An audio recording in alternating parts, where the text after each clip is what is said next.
Terima kasih Anda masih bersama kami. Pemirsa, kita lanjutkan dialog kita. Masih ada Profesor Widiantoro di sana. Prof, menurut informasi yang kami dapatkan bahwa penelitian Anda ini harus juga diperkuat dengan marine survey. Apa itu marine survey? Betul sekali Mbak. Jadi dalam simulasi kami belum punya data batimetri yang detail di selatan Jawa. Jadi kemarin di beberapa mass media rekan dari LIPI memberikan saran yang sangat bagus untuk dilakukan survei di laut selatan Jawa itu supaya kita bisa benar-benar memetakan dasar lautnya seperti apa. Nah, misalnya ada gunung di bawah laut sana seperti di depan Sumatera, atau ada batimetri yang sangat terjal, curam. Nah, itu kemungkinan kalau ada gempa besar bisa longsor di bawah laut sana, dan itu bisa menjadi sumber tsunami berikutnya, yang mana di riset kami tentu belum dilakukan karena data itu kami belum punya. Maksudnya itu Mbak. Tapi data ini memang urgent untuk dibutuhkan sekarang karena potensi megatrust sudah terlihat indikasinya, atau seperti apa Prof? Yang ada dengan resolusi yang ada sekarang, tapi yang dimaksud survei khusus itu untuk meningkatkan resolusi data dari yang ada sekarang ini, Mbak. Sebab yang ada sekarang ini diambil dari data global. Baik, artinya akan semakin memperluas dan mempertajam juga hasil penelitian dari teman-teman di ITB. Betul. Ini ya, Prof. Mempertajam ya? Itu yang tepat. Mempertajam. Ya. Oke, ya. Prof, kalau misalnya kita tahu ini kapan akan terjadinya, kita pasti akan lebih siaga, kan secara otomatis seperti itu. Tapi kalau misalnya kita belum tahu ini kapan terjadinya, tapi potensinya sudah ada, tapi kita harus ngapain sekarang? Apa saja yang harus kita siapkan? Terima kasih Mbak, pertanyaannya sangat bagus. Jadi sekali lagi saya tekankan, studi semacam ini bukan prediksi, tetapi untuk lebih ke siap siaga ya kita ya. Jadi yang bisa dilakukan sebenarnya banyak dan telah sedang dilakukan juga. Misalnya sekali lagi yang saya sampaikan tadi, kita sudah punya sistem nasional yaitu Indonesia Tsunami Early Warning System. Itu sangat bagus. Kemarin di webinar megastruktur, Ibu Kepala BMKG menyampaikan itu bisa memberikan informasi kepada masyarakat dalam waktu kira-kira 5 menit atau kurang. Nah, itu tentu akan memberi persiapan yang cukup untuk yang berada di dekat pantai, lari menjauhi pantai. Okay. Selain itu tadi sudah disampaikan oleh Bapak Dr. Wijokongko, perlunya sosialisasi yang terus-menerus kepada masyarakat, bahkan dilakukan simulasi. Mohon maaf tadi di saya terputus, jadi saya tidak bisa mendengarkan secara lengkap yang disampaikan Pak Wijo. Terima kasih. Kemudian apa yang kurang, Prof. Widi, menurut Anda dari kesiapsiagaan kita seharusnya? Bicara kurang ini agak sulit ini, Pak Jo mungkin. Kalau yang selalu bisa ditingkatkan itu pasti ada ruang seperti itu ya. Kebetulan saya pernah belajar kerja 4 tahun di Jepang, yang tempat bagaimana mereka itu meneliti gempa tsunami dengan sangat luar biasa. Tetapi apa yang terjadi di Tohoku tahun 2011 itu juga semua terkaget-kaget ya. Tidak hanya saya, bahkan saintis di Jepang pun kaget. Itu kejadian siang hari bolong. Semua berjalan dengan baik. Maksudnya early warning system berjalan. Jadi sirine bunyi. Masyarakat bisa lari. Namun yang terjadi apa? False alarm itu tidak jarang terjadi juga di Jepang. Sering terjadi sirine bunyi, tetapi tsunami-nya tidak datang. Memang kalau instansi yang memberikan warning pasti harus konservatif. Maksudnya lebih baik dikasih warning, tsunami-nya tidak datang. Nah, di Jepang juga itu terjadi. Sehingga waktu ada sirine dan tsunami datang, ada yang tidak siap juga, Mbak. Jadi sering Kalau cerita itu dibilang, ada macan, ternyata macannya nggak ada. Dibilang lagi, ada macan, macannya nggak ada. Lama-lama orang Kali jadi ini macannya datang. Iya, waktu Oke. datang saya lihat ada di interview masyarakat marah juga loh. Kalau datang sebesar itu, mestinya warningnya lebih dong dari seperti biasa. Nah ini PR juga bagi instansi yang harus memberikan peringatan. Kalau kami sebagai saintis tentu tidak memberikan peringatan, tetapi berbagi hasil riset kami atau mendiseminasikan hasil riset kami. Demikian, Mbak. Prof, terakhir menurut Anda apa saja yang harus disiapkan oleh masyarakat karena penelitian ini memang ditujukan untuk masyarakat agar semakin teredukasi, semakin mengetahui bahwa kita memiliki potensi ini? Ya, bagi masyarakat yang memang tinggal di pantai, saya pikir edukasi mereka kepada mereka sangat baik. Tetapi mungkin bagi kita yang sesekali ke pantai, ini harus aware ya, Mbak ya. Seperti saya sendiri, kalau ke pantai pasti harus tahu jalur evakuasi mana. Kalau pas di pantai merasakan guncangan keras, atau nggak keras tapi lama, atau melihat air laut kok tiba-tiba surut, nah itu kita harus aware, harus sadar bahwa tsunami kemungkinan akan datang. Jadi tidak perlu menunggu warning dari pusat, kita sudah harus bereaksi, lari menjauhi pantai. Oke. Kira-kira begitu, Mbak. Harus cepat bereaksi. Prof Iya. Widi, terima kasih telah bergabung bersama kami pagi hari ini. Terima kasih. Baik, saya ke Pak Wijo. Pak Wijo, peringatan seperti apa sih yang harus dilakukan kepada masyarakat agar bisa cepat bereaksi? Yang pertama, masyarakat harus paham ya terkait dengan bencana yang ada di daerahnya. Jadi ini saya kebetulan memakai kaos pertanyaan ini. Seberapa risiko bencana di daerahmu? Ini relevan ya.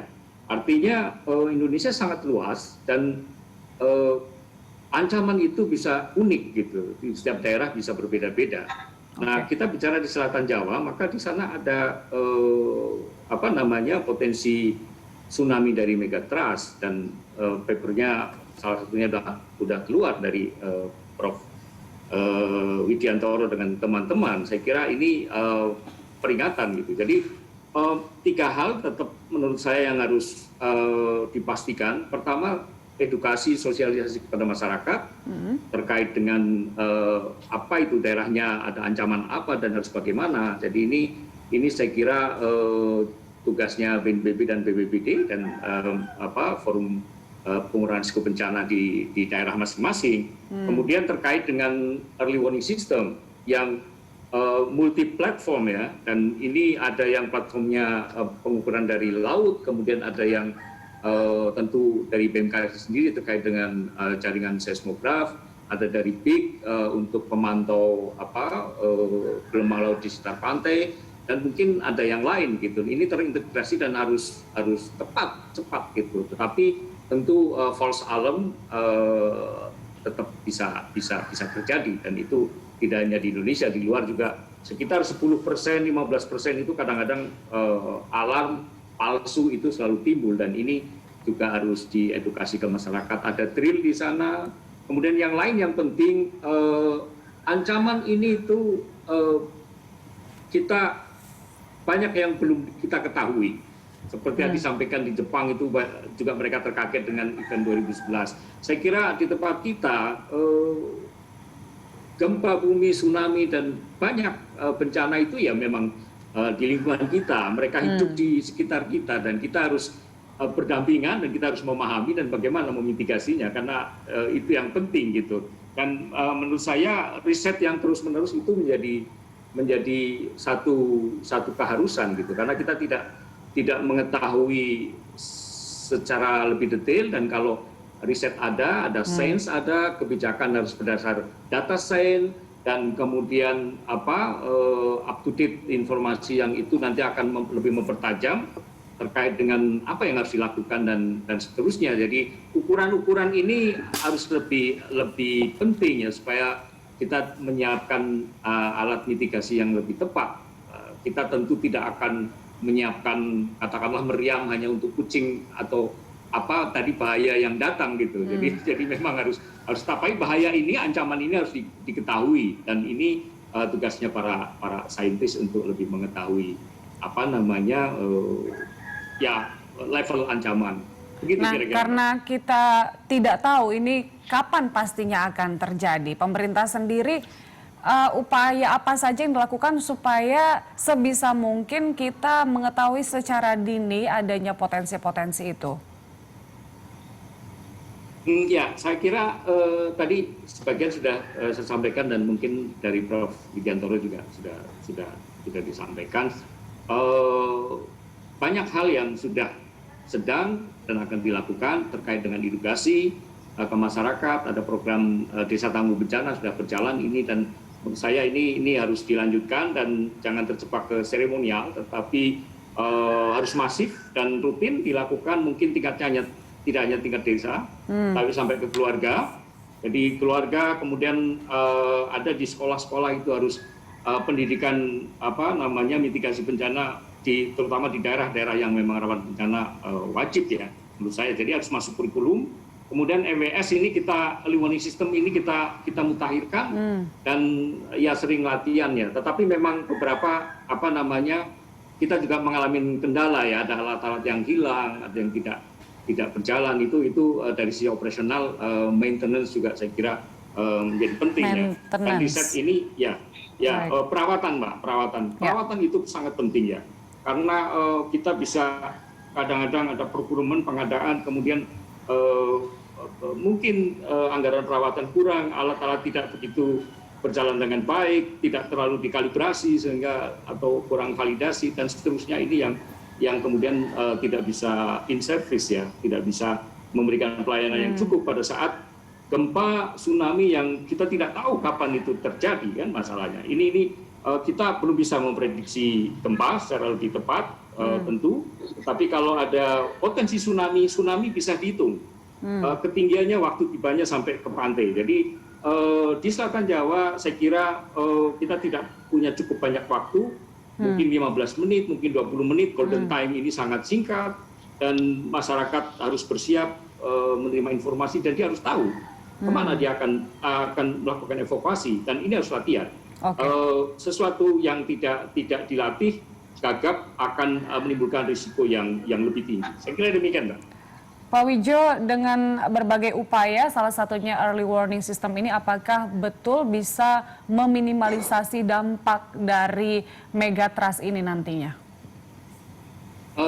Tentu kita berharap ini bisa berjalan dengan baik program ini, karena sejak 2019 ada Perpres 93 terkait dengan penguatan dan pengembangan sistem informasi gempa bumi dan peringatan dini tsunami. Saya kira kita semua di KL gitu diketuai oleh BMKG secara bersama-sama membangun kembali INATWS, dan ini semoga ini bisa berjalan ya. Tetapi tentu masih banyak hal yang kita harus lakukan, dan ini sinergi dengan yang lain, dengan edukasi, sosialisasi masyarakat, dan kemudian saya kira dari perguruan tinggi, ada riset, lembaga-lembaga riset harus banyak melakukan kajian, dan saya kira masih butuh banyak resources, dan menurut saya ya kita berharap yang lebih baik gitu. Tapi sekarang kalau pertanyaannya sekarang cukup atau tidak, ini pertanyaan yang sulit gitu, karena mengukurnya dengan indikator yang saya kira masih banyak yang kita belum tahu, termasuk dari sisi ancamannya. Jadi ini perlu kita pahami bersama, dan kita berusaha bersama-sama untuk meningkatkan pengurangan risiko bencana atau mitigasi terutama di Selatan Jawa. Ya. Tentunya jika masyarakat butuh teredukasi, artinya kita butuh juga informasi sebanyak-banyaknya dari pemerintah terkait dengan informasi adanya potensi megatrust ini. Pak Widjo, terima kasih telah bergabung bersama kami pada pagi hari ini. Terima kasih, dan sebelumnya pemirsa ada Prof. Sri Widiantoro, Guru Besar Bidang Seismologi. Dan pemirsa, itu dia dialog kita masih akan kembali dengan informasi lainnya usai jeda. Tetaplah di Good Morning Jakarta.